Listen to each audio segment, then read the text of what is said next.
नमस्कार दोस्तों, इस वीडियो में हम मौर्य वंश के प्रवर्ती शासकों के विषय में पढ़ेंगे जिन्होंने कुल 47 वर्ष तक शासन किया, 232 ईसा पूर्व से लेकर 184 ईसा पूर्व तक। और ये प्रवर्ती मौर्य शासक थे कुणाल, संप्रति, दशरथ, शालीशुक, सोमवर्मन या देववर्मन, शतधन्वन और बृहद्रथ। और शालीशुक व बृहद्रथ के समय में आक्रमण करने वाले यूनानी आक्रमणकारियों के विषय में भी हम इस वीडियो में समझेंगे। आइए शुरू करते हैं। सभी मौर्य शासकों ने कुल मिलाकर के 137 वर्ष तक शासन किया, यानी कि जो मौर्य साम्राज्य का समय था वो था 137 वर्ष, 322 ईसा पूर्व से 184 ईसा पूर्व तक। प्रथम 3 मौर्य शासक जिनमें चंद्रगुप्त मौर्य, बिंदुसार और अशोक मौर्य आते हैं, उन्होंने कुल मिलाकर के 90 वर्ष तक शासन किया। और अशोक के बाद में आने वाले मौर्य शासकों ने केवल 47 वर्ष तक शासन किया। अशोक की मृत्यु के बाद मौर्य साम्राज्य 2 भागों में बट गया था। पहला भाग था इसका पश्चिमी भाग, जिसकी राजधानी उज्जैन थी। इसका शासक अशोक का पुत्र कुणाल था। और दूसरा जो भाग था इस साम्राज्य का वो था पूर्वी भाग, जिसकी राजधानी पाटलिपुत्र थी। और इसका शासक था दशरथ। दशरथ जो था अशोक का पोता था। 223 ईसा पूर्व में कुणाल की मृत्यु हो गई और इसके बाद कुणाल का बेटा संप्रति पश्चिमी भाग का शासक बना। दशरथ की भी कुछ समय बाद मृत्यु हो गई और तब संप्रति ने पाटलिपुत्र पर अधिकार कर लिया और साम्राज्य का पुनः एकीकरण किया।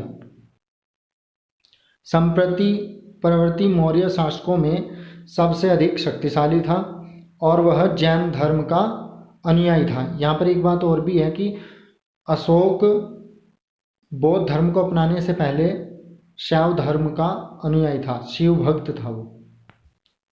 आगे बढ़ते हैं। संप्रति ने उज्जैन और पाटलिपुत्र से 9 वर्ष शासन किया, यानी कि जब उसने पाटलिपुत्र पर भी अधिकार कर लिया तो उसके बाद उज्जैन और पाटलिपुत्र दोनों राजधानियों से इसने 9 वर्ष तक शासन किया था। इसके बाद शालीशुक शासक बना और शालीशुक का वर्णन गार्गी संहिता में मिलता है, जिसमें इसे अधार्मिक कहा गया है। शालीशुक के समय में प्रांतीय शासकों ने अपने राज्य स्थापित करने शुरू कर दिए थे, यानी कि विघटन शुरू हो गया था साम्राज्य का शालीशुक के समय। और इसी के समय में यूनानी शासक एंटियोकस तृतीय ने भारत पर आक्रमण किया था, लेकिन बिना युद्ध के ही ये वापस लौट गया था। अब ये एंटियोकस तृतीय है कौन? एंटियोकस तृतीय सेल्यूसिड साम्राज्य का 6वां शासक था। सेल्यूसिड साम्राज्य की स्थापना सेल्यूकस निकेटर ने की थी, जो कि सिकंदर का सेनापति था। सिकंदर द्वारा स्थापित मैसेडोनियन यानी कि मकदूनिया साम्राज्य का जब विभाजन हुआ, ये टुकड़ों में बटा, तो उस समय सिकंदर के सेनापति सेल्यूकस निकेटर ने सेल्यूसिड साम्राज्य की स्थापना की थी और उसी का ये उत्तराधिकारी था। सेल्यूकस निकेटर का ही ये एक तरह से क्या था, वंशज था। एंटियोकस तृतीय सेल्यूसिड साम्राज्य का 6वां शासक था।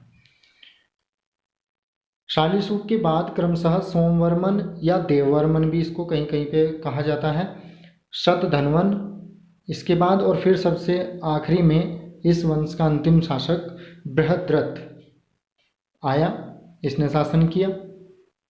बृहद्रथ के शासनकाल में यूनानी दिमेत्रियस उत्तर भारत के क्षेत्रों को जीतता हुआ पाटलिपुत्र तक आ पहुंचा था।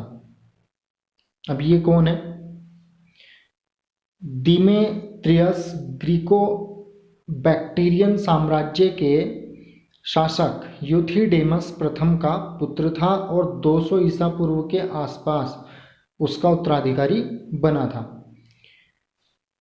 यूथिडेमस प्रथम जो था वो इसका पिता था और संभवतः वो पहला शासक था यूथिडेमस जिसने सिकंदर के बाद भारत पर आक्रमण किया था, यूथिडेमस प्रथम, और ये उसका बेटा था डिमेत्रियस। इसके बाद जब ये गद्दी पर बैठ गया डिमेत्रियस, तो इसके बाद डिमेत्रियस ने दक्षिणी अफगानिस्तान, ईरान और पाकिस्तान तथा भारत में व्यापक क्षेत्रों पर विजय प्राप्त की थी, और ये भारत में बहुत सारे उत्तरी इलाकों को जीतता हुआ पाटलिपुत्र तक आ पहुंचा था बृहद्रथ के समय। बृहद्रथ जो था भोग विलास में लिप्त रहता था और शासन से बिल्कुल हट गया था, इसीलिए उसके मंत्रियों ने क्या कर दिया था, विद्रोह कर दिया था, काफ़ी असंतोष था। और इसका फायदा उठाते हुए अंत में बृहद्रथ के सेनापति पुष्यमित्र शुंग ने सेना का निरीक्षण कराने के बहाने बृहद्रथ का वध करवा दिया और फिर शुंग वंश की नींव डाली पुष्यमित्र शुंग ने। यानी कि इसको ले गया होगा कि महाराज वो चलिए सेना का निरीक्षण कर लीजिए, और उस बहाने वो बृहद्रथ को मार देता है मौका पाते ही, और फिर खुद मगध की गद्दी पर काबिज हो जाता है और शुंग वंश की स्थापना करता है।